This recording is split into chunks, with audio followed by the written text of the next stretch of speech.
متابعي قناة صدى الأخبار 24 أهلا بكم. الاتحاد الدولي للملاكمة يصدم الملاكمة الجزائريا إيمان خليف بخصوص المشاركة في بطولة العالم. إليكم تفاصيل القرار. أعلن الاتحاد الدولي للملاكمة عن استبعاد الملاكمة الجزائرية إيمان خليف من المشاركة في بطولة العالم للسيدات التي ستقام في صربيا بين 8 و 16 مارس المقبل.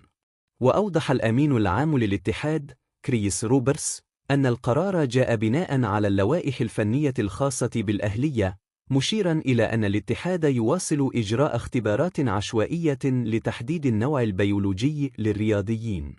وأثار القرار جدلا واسعا، حيث يرى البعض أنه يمثل تمييزا ضد الرياضيين ذوي الخصائص البيولوجية المختلفة، بينما يعتبر آخرون أنه يهدف إلى ضمان تكافؤ الفرص في المنافسات. وكانت خليف قد شاركت في أولمبياد باريس وفق معايير اللجنة الأولمبية الدولية، إلا أن الاتحاد الدولي للملاكمة سبق أن منعها من خوض بطولة العالم عام 2023، مما يعكس استمرار الجدل حول وضعها الرياضي. إلى اللقاء.